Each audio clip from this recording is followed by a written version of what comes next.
Добро пожаловать в мой канал.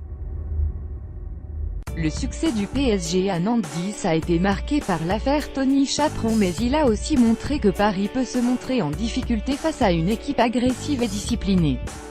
Retour sur un match un peu fou. On a aimé la solidité de Kimpembe. Ses dernières prestations étaient un ton en dessous de ce qu'il avait pu montrer depuis son éclosion au grand jour la saison dernière. Une mauvaise passe symbolisée par sa prestation médiocre et son expulsion à Rennes 14 en championnat le 16 décembre. Contre Nantes, pour sa première sortie de 2018, il a été impeccable dans ses interventions, intraitable dans les duels et sauveteur miraculeux dans les derniers instants d'un tacle rageur. De quoi rappeler à son entraîneur qu'il comptait toujours grimper dans une hiérarchie dominée par la paire brésilienne Thiago Silva-Marquinhos. La classe de Ranieri. Sous le feu des questions autour de Tony Chaperon, l'entraîneur italien a conservé devant les médias son flegme et un sourire désarmant qui en disait pourtant long. Le Mister a refusé d'accabler l'arbitre dont il a même qualifié la prestation de « bonne » jusqu'à cette expulsion, mais il s'est montré ferme en rappelant qu'au-delà des quelques minutes jouées en infériorité numérique, c'est surtout mercredi à Toulouse que son défenseur lui manquera le plus puisqu'il devrait être automatiquement suspendu.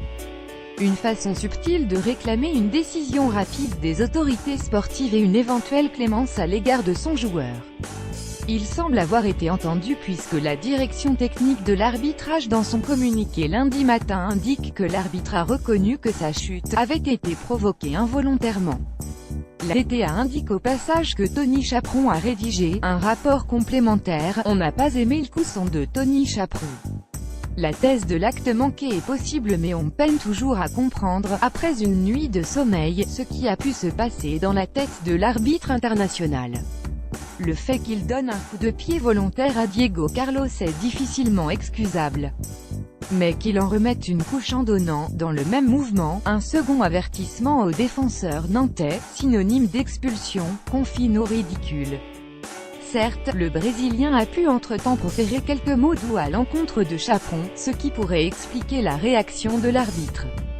Mais la situation était déjà tellement embarrassante, à quelques mois de sa retraite, Tony Chaperon, suspendu jusqu'à nouvel ordre, risque désormais le placard dans les prochaines semaines, d'autant que la direction technique de l'arbitrage ne le portait déjà pas dans son cœur. À lire aussi 4 choses à savoir sur Tony Chaperon. La fragilité de Dani Alves. On s'en était déjà rendu compte lors de grands rendez-vous, notamment à Munich début décembre. L'arrière droit parisien montre régulièrement des signes de faiblesse quand la pression de l'adversaire monte d'un cran. Plutôt bon en première période, toujours aussi à l'aise balle au pied, l'ancien Barcelonais a en revanche été mis en difficulté après la pause. En face pourtant ce n'était pas Cristiano Ronaldo ou Luis Suarez. Un peu inquiétant alors que se profilent d'autres grands matchs, dès dimanche à Lyon, puis en Ligue des Champions face aux partenaires de CR7. Heureusement, le PSG peut compter en cas de coup dur sur Thomas Meunier, doublure assez luxueuse de Dani Alves au poste d'arrière droit. D'ailleurs, Unai Emery a été bien inspiré de faire entrer le Belge en fin de rencontre pour soulager Alves.